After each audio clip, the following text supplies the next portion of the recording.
আওয়ামী লীগের প্রভাবশালী নেতা ও সাবেক মন্ত্রী মোফাজ্জেল হোসেন চৌধুরী মায়ার নাতির কাছে নিজের মেয়েকে বিয়ে দিলেন আন্দালিব রহমান পার্থ। পার্থর মেয়ের জামাইয়ের পরিচয় নিয়ে সামাজিক যোগাযোগ মাধ্যমে এখন ব্যাপক আলোচনা এবং চাঞ্চল্যের সৃষ্টি হয়েছে। শেষ পর্যন্ত আওয়ামী লীগের ঘরেই নিজের মেয়েকে বিয়ে দিলেন আন্দালিব রহমান পার্থ।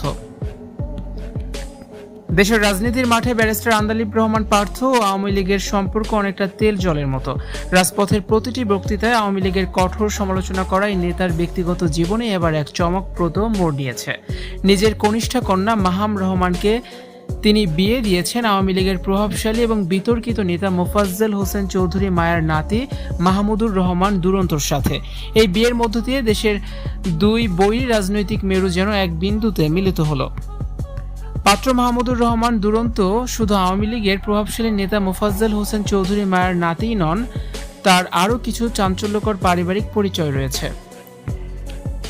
দুরন্তর বাবা সাজিদুল হোসেন চৌধুরী দীপু ছিলেন মোফাজ্জেল হোসেন চৌধুরী মায়ের বড় ছেলে এবং আওয়ামী লীগের অত্যন্ত প্রভাবশালী একজন নেতা। 111-এর পরবর্তী সময় এবং বিভিন্ন রাজনৈতিক ও দুর্নীতির অভিযোগে দীপু চৌধুরী প্রায় 3 বছর কারাভোগ করেছেন। পারিবারিক রাজনৈতিক পরিচয় ছাপিয়ে দুরন্ত একজন সফল কর্পোরেট ব্যক্তিত্ব।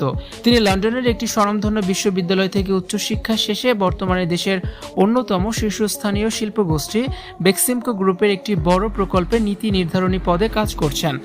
আন্দালিব রহমান পার্থর মতো একজন নেতার এমন সিদ্ধান্ত সামাজিক যোগাযোগ মাধ্যমে ব্যাপক আলোচনার জন্ম দিয়েছে।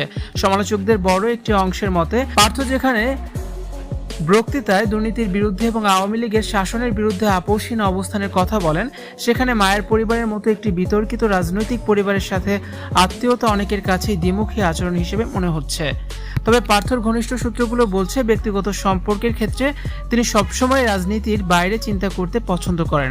তাছাড়া পার্থর নিজের স্ত্রী সায়রা রহমানও পারিবারিকভাবে আওয়ামী লীগের ঘরানার সদস্য। শেখ হেলালের মেয়ে তিনি, যা রাজনৈতিক মহলের আগে থেকেই জানাশোনা ছিল। গত 28শে মার্চ 2026 সালে শনিবার রাতে রাজধানীর একটি অভিজাত হোটেলে এই বিয়ের জমকালো সংবর্ধনা অনুষ্ঠানের আয়োজন করা হয়। অনুষ্ঠানে প্রধানমন্ত্রী তারেক রহমান সহ সরকারের উচ্চ পদস্থ কর্মকর্তা ও রাজনৈতিক ব্যক্তিবর্গ উপস্থিত হয়ে নবদম্পতিকে আশীর্বাদ করেন।